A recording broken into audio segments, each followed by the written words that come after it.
And just like that, it's 2023 and welcome to Season 8 of The Trust Show. I hope you had a great holiday season and that you're off to a great start in 2023. And I also wish that 2023 would be a better year for you than any year you had in the past. I know. I should probably address the issue of the Southwest Airlines holidays meltdown. And no doubt there are significant implications to trust, but I decided to leave this issue alone for now, especially since people are still stranded and are trying to get home, and the company is dealing with possibly the worst disaster in its history. I'll get to it another time. And the same goes to for the data breach at one of the companies that keep all of our passwords safe, LastPass, and I'm actually using them. But don't worry, I'll get to it, just not today. I know that by now I don't have to tell you how important trust is for your organization. Trust is the foundation for your organization's success. Lack of trust would be the cause for its demise. Hopefully I don't have to convince you of any of that. In this episode, we'll answer one simple question. What do I have to do this year to move the needle upwards, obviously, on the level of trust in my organization? This episode will also finally tie my own personal or professional efforts and the plan that I have to how you can build trust in your organization. I'll explain right after this.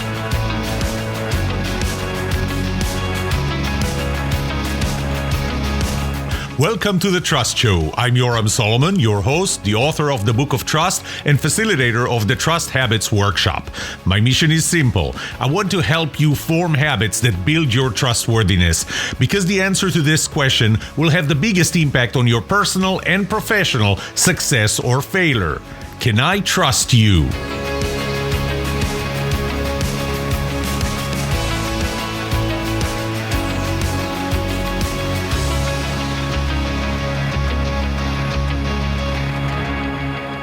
There is no doubt that there has been a lot of time and a lot of learning that I made personally since that day in 2017 when I realized that trust is the foundation and that my focus is going to be not just in general in organizational culture, but more specifically in the foundation for organizational culture, and that's trust.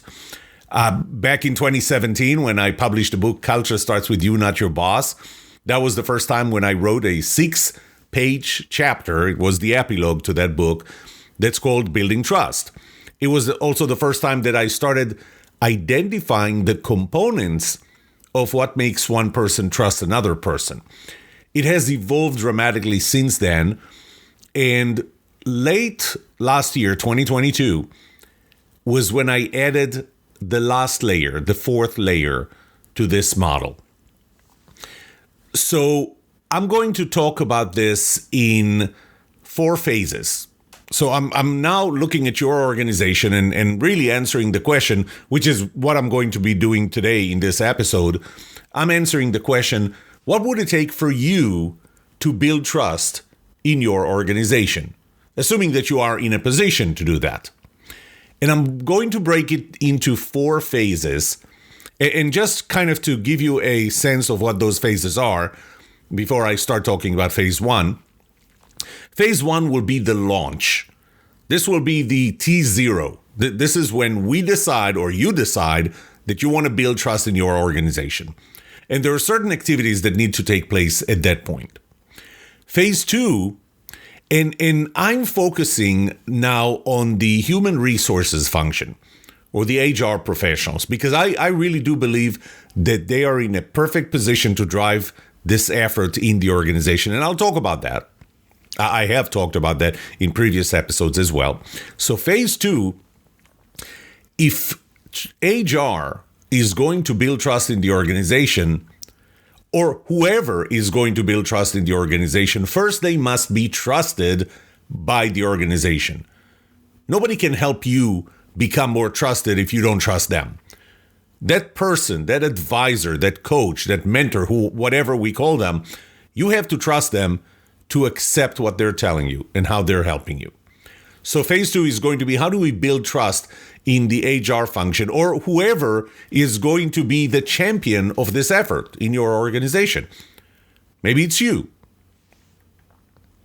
Phase 3 is going to be, now that that person or HR is trusted, phase 3 is training them.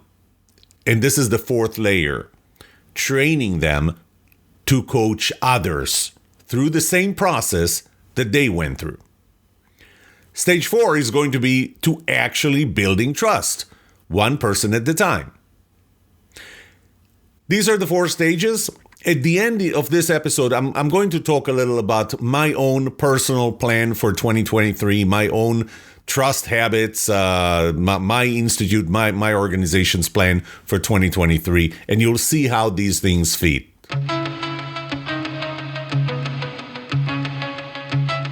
So let's start with phase 1, launching an effort to build trust in your organization. And I have 4 different components for it.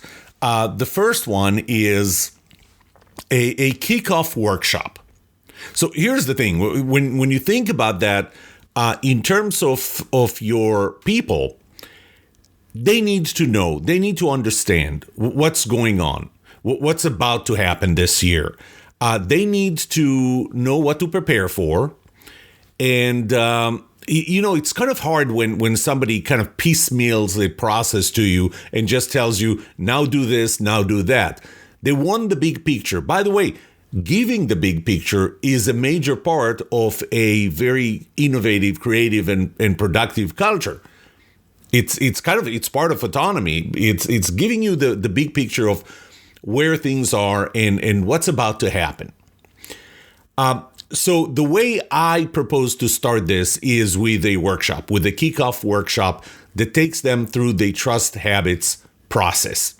It doesn't take them through the process, but what the process is. This is typically made, these are the first 3 layers. Layer number 1 is the motivation or inspiration. And that's true for any process. You're not going to go through any effort if you're not motivated enough. If the motivation is lower than the effort, then you're not going to do it. The motivation has to be higher. So just like the process starts with motivation, so does the workshop. The workshop starts with motivation and inspiration of why trust is important. Because if you don't know why trust is important, if you don't feel the trust is important, why should you go through the effort? Why not spend the time, energy, and money maybe in other places? The second part is education. Okay, so you're motivated. Now you need to be educated. What is trust? The definition of trust, the 8 laws of trust, how trust behaves. And then once you understand trust and how it behaves, the next layer on that is what I call the relative trust model or trustworthiness model. And that is, these are the 6 components of how do people decide whether they trust you or not. The third part of that workshop is not very long, but it's really the application. This is the meat and the meat of the process. This is the explanation of the 7-step trust habits process. And we're not taking people in that workshop. This should probably be a 2-hour workshop, not more than that. And you wouldn't take people through the process right there. This is your HR or whoever the champion is going to do it. And maybe it's you. But they're going to take people through the process. Right now, it's just the understanding of the process. So when somebody goes through the process with them, they really understand what's going on. They know what to expect. So that's the first part, the kickoff workshop. Have a workshop so that everybody who's going to be involved in the process, all the employees essentially, are going to be engaged with it. A second part, and it's not really a second part as it's an alternative. I have an online course called Trusted at Work. In the first 2 months of the year, we're going to have the second version of it, the 2023 version. I shouldn't say the second. It's the 2023 version. It's already the fifth version. And that's for, one, it's for employees who could not make the workshop. You know, it's hard to shut down a company and say, now everybody has to attend the workshop. So sure, you can do 2 workshops and have half the employees in one of them, half in another, but there's always someone who couldn't make it. Whether they were sick, they were on duty, they were out of the country or something, and you can't really plan everything around one person. So the alternative is to take an online course. It's also good for remote employees. Some companies are located, and today it's less and less the case that everybody's located physically in person in the same place. We got a lot more remote employees. And by the way, I talked about that in the past in this podcast, and I'll talk about that in this season as well. Trust and remote employees. Can you trust remote employees, and how do you build that? So that's good for them as well. You don't have to fly them over. You can let them use the course. And the one advantage of this course is that it's self-paced. You do it at your own time. It's full of videos. I think that the current version has 72 videos, if I'm not mistaken. It has handouts, it has worksheets, it has self-assessments, and it's really parallel to that workshop in person. Next part, and I should say, why not actually have a full day workshop, which you can, and in that workshop, you let the employees actually go through the entire process and develop their own plans, trust habits plan. The risk is that there are several risks. One of them is that they may identify the wrong relationship. This is why I want to train somebody, a champion or HR, train them or you to champion the process, to help others through the process so that they don't identify the wrong relationship, so that they don't identify the wrong behavior, which is really easy to say, you know what, I know what I'm doing wrong, and that's the behavior, that's the old behavior that I want to change. Something else that might happen is that they identify the right behavior, they identify in the right relationship, but they build an ineffective plan. And you know, and it's not that your employees are not smart enough. It's everything that you do, everything that I do doesn't work very well the first time. Works very well the 30th time that you do it, but not so much the first time. First time is possibly going to fail. You know, one of the things that I do for fun is I fly in a flight simulator, a digital combat flight simulator, which is very, very realistic. And one of the things that I do, the plane I like to fly, actually the plane I love more than any other plane ever built, is the S8E1 Hornet, or the Super Hornet. And part of flying that plane is landing it on an aircraft carrier. It took 70 attempts for me to land an F-18 on an aircraft carrier, a simulated aircraft carrier. With the wind, with the fact that the runway is actually 10 degrees counterclockwise from where the ship is going, the carrier is going, so the runway keeps on moving to the right. It's a very short runway. You have to heat the wire. There are 4 wires there. Took me 70 attempts. So what makes you think that employees are going to be, and you are going to be building the right plan, the effective plan the first time?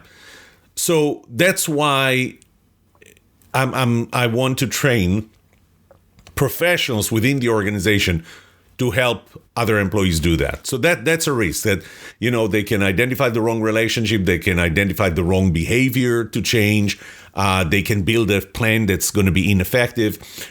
There might be no accountability partner, and that pretty much doubles the probability of success. Or it's going from 50% to 95%. A better way to look at it is it reduces the probability of failure by a 10x factor. from 50% down to 5%. So they don't have an accountability partner. And that's exactly why I want to rely on somebody within the organization, maybe the HR function or anybody else, any other champion. The last part of it is we really need to have a company kickoff. You really need to have a company kickoff. One of the things that I do is customize the Book of Trust, the mini version. I never recommend that anybody starts with the full version, the complete version, because the complete version is 550 pages long. It's over 190,000 words. If you're interested in really the research behind my models and everything that I talk about, if you're really interested in that or want to dig deeper, then by all means, get the complete Book of Trust. But what I do is typically recommend that you start with the mini Book of Trust. That's only 180 pages and I think 40,000 words, something like that. Much easier to digest and all. And one of the things that I do is, or recommend, is get this book to all the employees. And one of the things that's important, and it's minor, but it makes a big difference. Customize that book to your company. So I can put the logo. I always recommend getting a letter from the CEO, a 1-2 page letter from the CEO to include in the forward to this book. Because there's nothing that shows more commitment than this, complemented with one other thing, and that is I typically ask the CEO or whoever the main champion, the top champion of this effort to be, and I prefer for it to be the CEO, record a short video, which I will edit and add some stuff myself to kick this off. Because there's nothing, if you think about just buying the mini Book of Trust and giving it to the employees and saying, hey, we're kicking off this effort. We're going to be building trust in this company. It's important for us in 2023. It's one thing to just give them a book. It's another thing to give them a book that also has your company logo on the cover and a letter from your CEO, combined with a video from your CEO that says, listen, this is important. This is an order of magnitude showing more commitment by the company. So that's the phase one, the kickoff. You start with a workshop. Whoever can't be there, give them the online course. It's going to be a little longer than the workshop, considering that the workshop is really aimed here at just the giving you the big picture of what the process is going to be, and kicking it off with a customized book, with a letter from your CEO and a video from your CEO. If phase one started at T0, T-0 or T+0, then phase two happens within the first 30 days after that. Remember, I told you if the HR function, the HR professionals are going to be the one helping people in the organization become more trusted, then they have to be first trusted by those people they're going to help. And why do I believe that HR is the perfect position to drive this?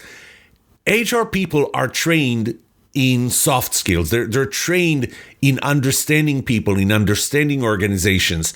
Hardly anybody else in the organization is trained with that. General managers, production managers, CFOs, all of those are trained in very specific disciplines, but not in the disciplines that are so applicable to building trust in the organization. So they have the right training and the right mindset. The second thing is, it's easy for me to say, hey, I'm going to send you consultants. I'm going to send you coaches, and they're going to give you, this external viewpoint. But they're not going to know the people and the dynamics and the organization. Your people who are inside the organization, they know the people they're going to work with. They understand the dynamics that an external consultant will never get. or it will take a very long time, a steep learning curve to understand the dynamics. They understand the organization. They understand the culture of the organization. And that's critical to be effective in that role. We need an accountability partner. I already told you. You double the probability of success. You reduce the probability of failure by a factor of 10. But somebody has to be the accountability partner, and they can be the accountability partner. They're already there. They can stay on top of that process. Finally, it's just more economical than hiring people from the outside. Now, let me be frank. I could make more money. I, Yoram, could make more money for my company, my organization, if I would send coaches to you, consultants to you. I could make more money. I think I want to make it more economical for you and more effective for you. And that's why I chose this other alternative, the train the trainer. I'm going to train your internal coaches. Now, so this is why I think HR is in a perfect position to drive this effort within the company. But now the issue is, can they be trusted? Research showed that 80% of people, and in some cases it showed more than 80%, on average I think it was like 70%, showed that the HR function in the organization is not trusted. And I know why, and specifically we're talking about not trusted by the employees. There was an article actually on SHRM, on the SHRM blog. Here's the title of that article: Why HR Doesn't Exist to Help Employees. Well, that's great. Then who does? The courts, lawyers? Is this where we want to go? Or do we want to create the culture where we don't need those things? You know, one of my pet peeves is how much we Americans spend on civil litigation. And the last I checked, my first TED Talk was on that. And when I gave that first TED Talk in 2018, we spent, America, US, we spent 1.7% of our GDP, or over $300 billion a year, on civil litigation. Today, or last I checked in 2022, that number went up to 2.3% and more than $400 billion. And just so that you know, out of 193 countries recognized by the United Nations, only 29 make a GDP, a gross domestic product. They produce more than what we spend in a year on civil litigation. Unbelievable. So research shows that the HR function, the HR people are not, the HR department is not trusted 80% of the time. You can't help employees building trust if they don't trust you first. So what do we do about it? So in the first 30 days, in fact, on day 1, we need to launch a survey at the kickoff. So right with the kickoff is when we're going to launch the survey, to get a sense of what issues are there in trusting HR in your specific organization. 30 days later, what we will do is create a workshop, a trusted HR workshop, just for the HR people. Or again, it's whoever the champions are. I use the word HR because I really think that the HR people are the right people, but different organizations might have different people who are going to be in the right function, in the right position to build trust in the organization. So when I say HR, this applies to you as well. So the second part is a workshop. This is a full day workshop just for you to start working on those things that we found in our survey that we did on day 1, on T+1. So 30 days later, and 30 days is really just so that we can collect enough input, analyze that input, customize the workshop a little to address those specific things, and then hold the workshop. Then we're going to stop. We're going to give you 90 days to work on those things. It does 2 things. One is it builds your trustworthiness among the people you're going to help after the training, which is phase 3. The second thing is it helps you understand the process firsthand through experiencing it on yourself. There's almost nothing that's going to help you help other people more than having gone through the process yourselves. So we're going to give you 90 days to go through this process, and then we're going to have our training in phase 3. Phase 1 started at day 0. We also started a survey in day 0. 30 days later, after we have results analyzed and modified, we did a workshop for the HR professionals in phase 2. We gave them 90 days to work on it, build their own trustworthiness.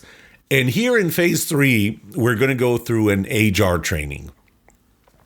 This is that 4th layer that I talked about. So if layer 1 is motivation, you have to motivate people to do something. Phase 2 is education. What is trust? The 8 laws of trust, the 6 components of the relative trust model, understanding how people look at you. Now you know phase 3, level 3 is application. This is the process itself, the trust habits process.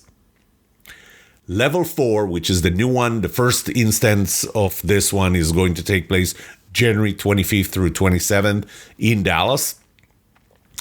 And that's training on how to help others.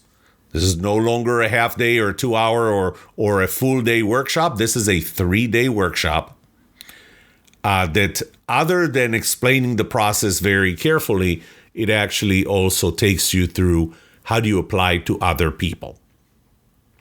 There are going to be parts of it that are going to repeat what you've gone through in the previous workshop. But first, because some people may not have gone through the first step. But the second part is because you want to reiterate them. You went through the process, but you need to go back to the basics. So it's done in a different way, but it's still going back to the basics. That's the 4th layer. It's a 3-day workshop. After that 3-day workshop, you are ready to start helping people, individuals, build their own trustworthiness and therefore build trust in the organization in phase 4.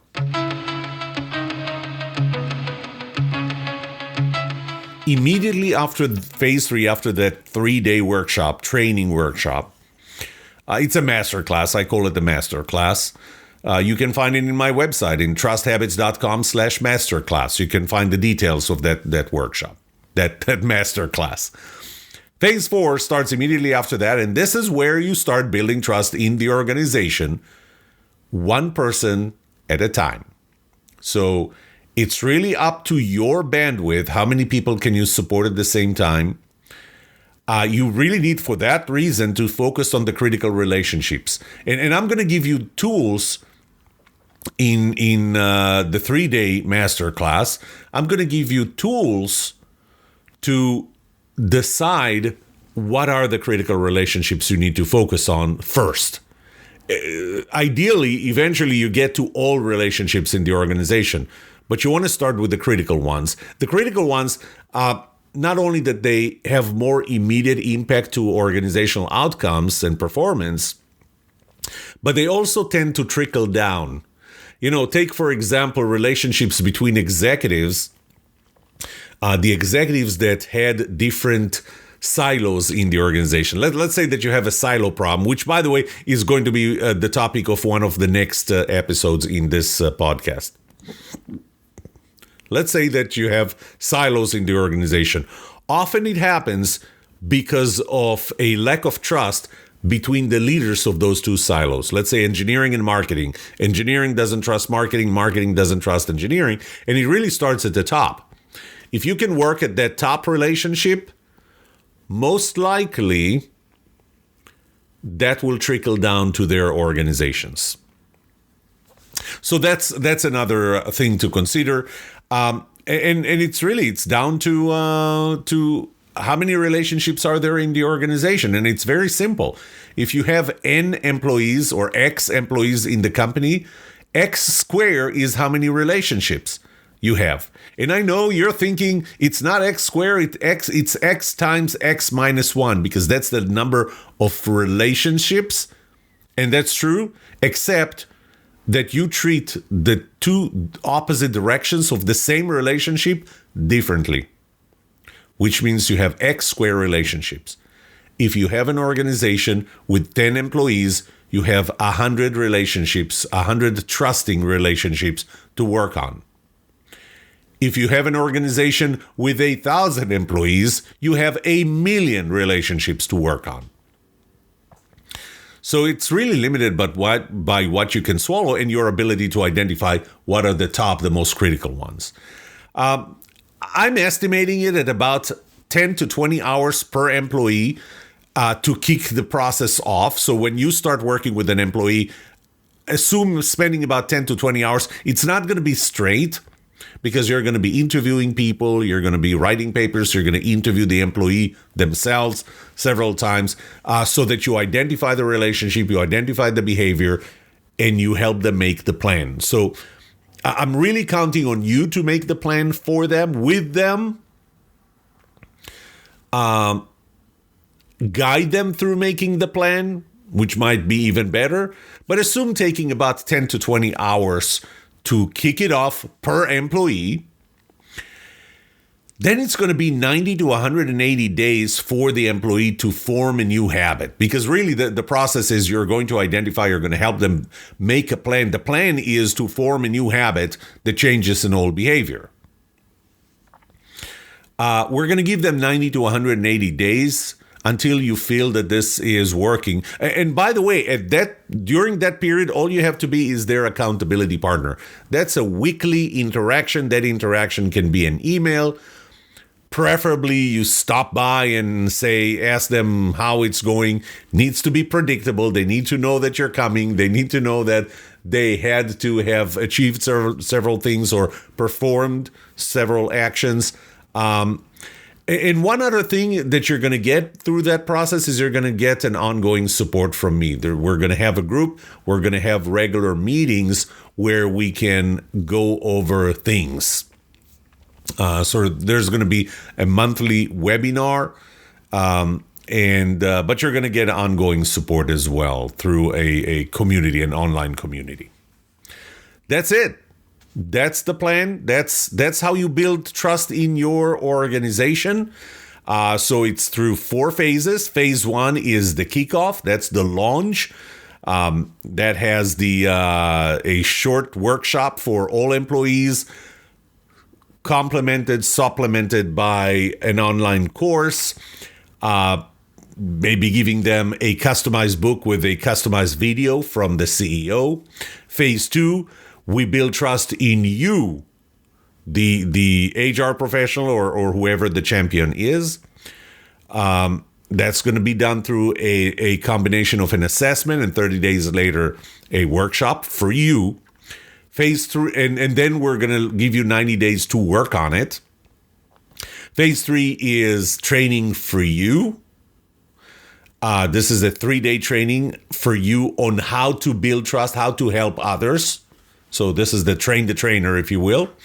And phase 4 is just doing it, just building trust in the organization, one person at a time.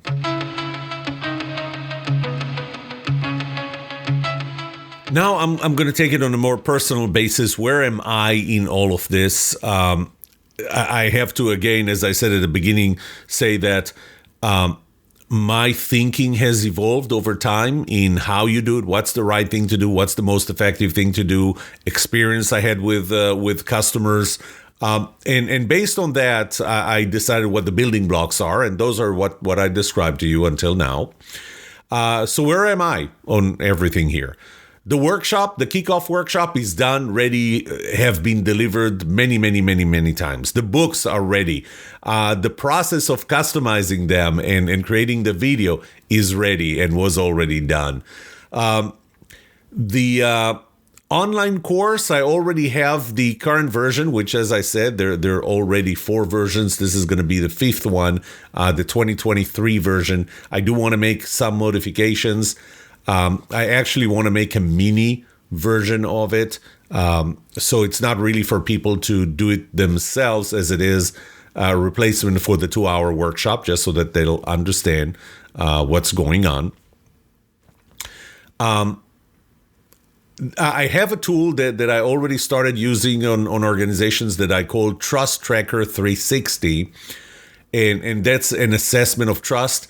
I'm going to be modifying it specifically to the HR function. Again, remember the trust is relative. And so it's different questions that I'm going to ask along the same 6 components of trustworthiness, of the relative trust model, along the same 6 components, but I'm going to ask slightly different questions that are more relative to HR and the trust in HR. So there's going to be a modification of that to be available. The trust in HR workshop is really a variant of the regular workshop, so it's kind of done and ready. It's just addressing specific things that we're getting from the workshop. From the assessment. And I'll tell you that this is something that I've been doing, starting with an assessment in an organization and then plugging in what did we find out, what are the areas we want to work on as an organization versus as individuals. So that's the workshop for HR, for the trust in HR, I should call it. And the 3-day training session is actually ready. The first instance is going to take place in partnership with Dallas HR. This is one of the biggest mega chapters in SHRM. And so it's going to be combined with them in their offices. The space is limited, by the way. So if you're interested in being there, I would say this is the time to go and register. It's going to take place January 25th through 27th. It's in Dallas. You can find more information in trusthabits.com/masterclass. I hope this inspired you or motivated you to know that there is a plan. There is a plan on how you can build trust in your organization. I'm behind it. The research that I've done is behind it. The different parts, you saw how they fit into place. I did not create that based on what I wanted to do. I created that based on what I believe you need to be able to build trust in the organization. And the way to build that is by helping your employees form new habits that change all behaviors that will build trust and transform the organization. I think you're going to see me a lot and hear me or read from me a lot more this year. I've already got 4 of my articles published in hr.com. You should expect seeing more of them. Obviously, I have my own blog. SHRM already published the first article I sent them in their blog. You're going to see more of those. And you're going to see me in person in more SHRM conferences, different state conferences, chapter conferences, and at some point, hopefully the national conference. That's not going to happen in 2023. The other conferences are. I hope to see you. I hope to inspire you and motivate you to build trust in your organization.